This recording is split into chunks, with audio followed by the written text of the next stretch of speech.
Golden rule क्या पढ़ना आज? Golden rule. Golden rule personal account का गोल्डन रूल है।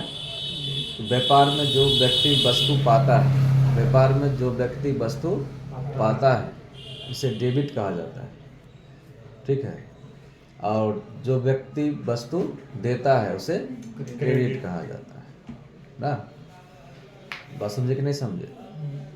डेबिट पाने वाले को डेबिट और देने वाले को क्रेडिट। कोई संस्था, कोई बैंक, कोई व्यक्ति पा रहा हो तो डेबिट और जो दे रहा है उसे क्रेडिट। यही इसका गोल्डन रूल है। पाने वाले व्यक्ति को डेबिट और देने वाले व्यक्ति को क्रेडिट कहा जाता है। तो दिक्कत पर्सनल अकाउंट में, जैसे राम ने मोहन को 500 रुपया दिया, राम ने मोहन को 500 रुपया दिया, तो पाने वाला कौन है? मोहन है ना। मोहन लिख देंगे डेबिट में ना, क्रेडिट में ना लिख देंगे इस प्रकार से। ये हो गया आपका पर्सनल अकाउंट। क्या हो गया?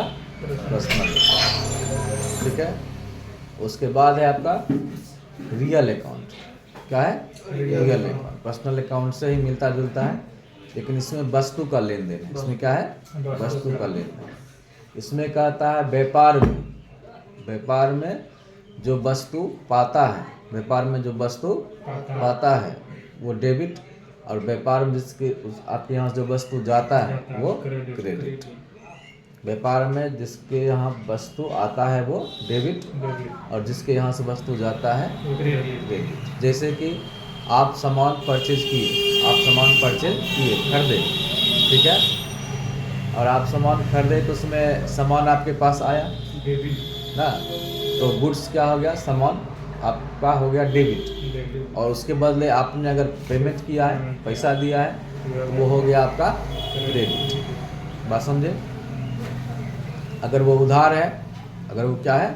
उधार है, तो पेमेंट कैश की जगह क्या हो जाएगा?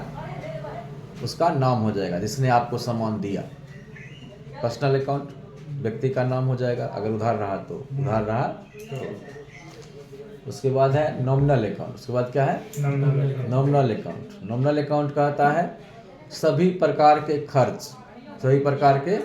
खर्च, हानि, घाटा, सभी प्रकार के खर्च, हानि, घाटा डेबिट कहलाते हैं। क्या कहलाते हैं? डेबिट कहलाते हैं। सभी प्रकार के लाभ, सभी प्रकार के लाभ क्रेडिट कहलाते हैं। एक ही सवाल में समझना है कि सवाल कहता क्या है, उसके अनुसार डेबिट और क्रेडिट आप समझिएगा। जैसे आप मकान मालिक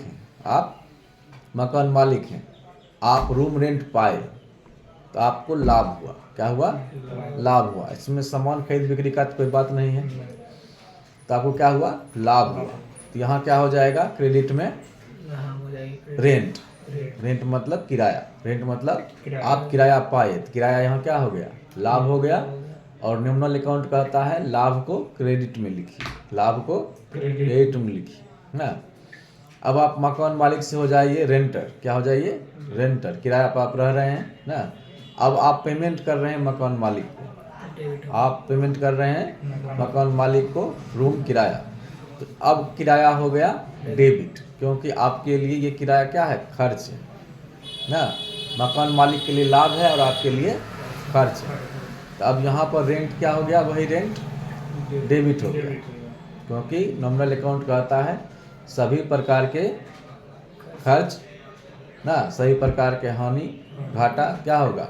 डेबिट होगा। जैसे आग लग गया, चोरी हो गया ना, ये सब क्या हो गया? आपका डेबिट हो गया। घाटा लग गया, किसी प्रकार का नुकसान हो गया या खर्च हो गया, सब डेबिट।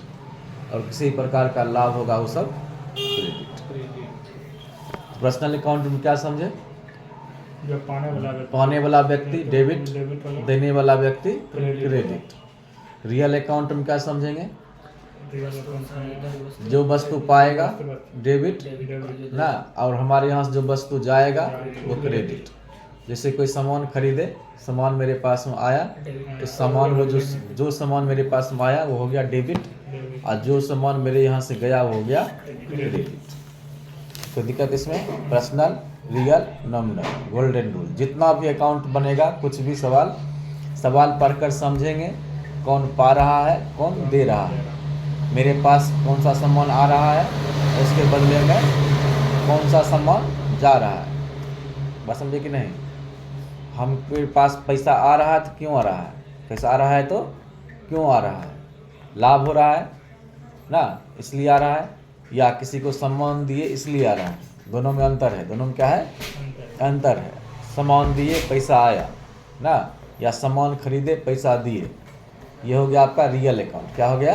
Real account. वही सामान उपयोग करने के लिए खरीदेंगे तो हमारा हो जाएगा खर्च। क्या हो जाएगा? खर्च। वहाँ हो जाएगा नॉमिनल अकाउंट। वहाँ क्या हो जाएगा? Nominal account. Nominal account. तो पढ़िए उसको।